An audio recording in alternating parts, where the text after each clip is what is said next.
Okay, but can we all admit that The Incredibles was actually a terrifying movie disguised as a cartoon? Because why did a child become a super villain over rejection? Why was Disney casually talking about depression, identity crisis, jealousy, and society hating talented people in a kids' movie? And somehow we all missed it. But trust me, after this video, you're going to realize The Incredible was way deeper than you thought.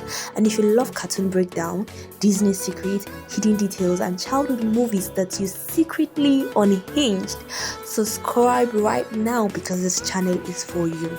Now, first of all, Syndrome. Syndrome is actually one of the pettiest villains Disney ever created. Like, imagine dedicating your whole entire life to destroying somebody because they told you to go home one time. That man really said, you embarrassed me as a child. Cool, I am becoming evil. But the crazy part is, he actually had done one of the saddest backstory in Pixar history. He genuinely admired Mr. Incredible. Buddy literally wanted to be like him, and instead of mentorship, he got rejected publicly. That rejection turned into obsession, which is honestly scary because the movie quietly shows how dangerous bitterness can become when somebody never heals from it. Now, here is something most people never notice. Every family member's power secretly matched their personality. Violet feels awkward, insecure, and unseen, so her power is invisibility. And the force field are basically emotional walls. Dash is energetic and constantly told to slow down, so naturally, its power is super speed. Elastic Girl stretches herself too thin, trying to hold the family together, and her body literally stretches. Pixar was cooking something with this movie, something that smells really nice. And Mr. Incredible, his power is strength because everybody depends on him to carry everything emotionally and physically. That's actually insane, right? Also, can we talk about how dark this movie actually was? Because Disney casually showed this Syndrome blowing up as a plane with children inside. Like, hello? That was not normal cartoon behavior. And if you listen closely to Elastic Girl's voice in that scene, you can hear genuine panic. Pixar really said, yeah, let's traumatize everybody real quick. Another thing people missed is the movie secretly talks about people hiding who they really are just to fit into society. The superheroes were literally forced to become normal, which explained why Bob was so miserable.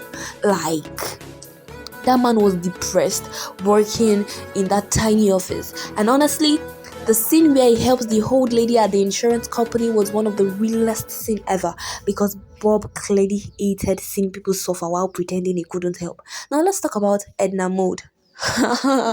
Because why was she the funniest person in the entire movie with only few scenes? And somehow she stole every scene she's entered because she was iconic. Edna was actually smart. She understood superheroes. She understood that they needed confidence and identity. Also, no capes. Still one of the funniest Disney moments ever, especially because she had a full list of superheroes who died because of capes. Meaning this woman had seen some things, and now here is the fun fact most people don't know. Pixar struggled hard making this movie because humans were difficult to animate back then. This movie is way back. Like, we were really young when they acted this movie. That's why Toy Story had toy and monsters, Inc. had monsters, humans were harder. So when The Incredibles came out, it was actually a huge deal in animation history. And somehow the movie still looks good today. People still talk about it. People still watch it. Like, another hidden detail, the movie was inspired by old spy movies like James Bond. That's why the music feels so dramatic and stylish. Yeah, I can actually remember that part. Like, the music was like, you get... Yeah. Everything in the movie has this cool, retro-futuristic vibes, like the gadgets, the cars, the secret island. It honestly feels like a superhero spy movie mixed with family drama. I hope you can agree with me on this. And please, can we talk about Jack Jack? Because this baby casually had every power imaginable: fire, laser eyes, teleportation, monster transformation. This child was basically a tiny Avenger team. And the funniest part is nobody knew until the end. Imagine babysitting a child and suddenly it turns into a demon. I would resign immediately. But honestly, the deepest part of this movie is probably the family becomes truly powerful when they work together. At the beginning, everybody was disconnected. Bob was hiding things, Violet lacked confidence, Dash wanted attention, Helen was stressed.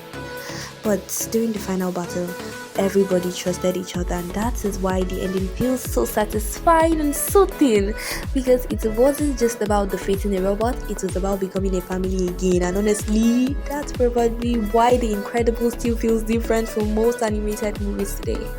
It wasn't just about a superhero. The movie was about identity, pressure, and hiding who you really are just to fit into society. And the wildest part is most of us only notice when we grow up.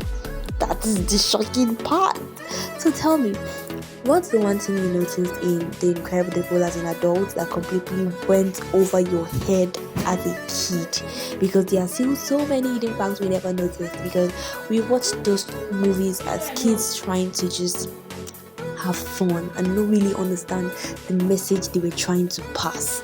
So what are those things you learned? And if you like this video, please do well to subscribe and turn on your notification button, because when I will be posting a new video, I want you to be the first to see it. Thank you for watching.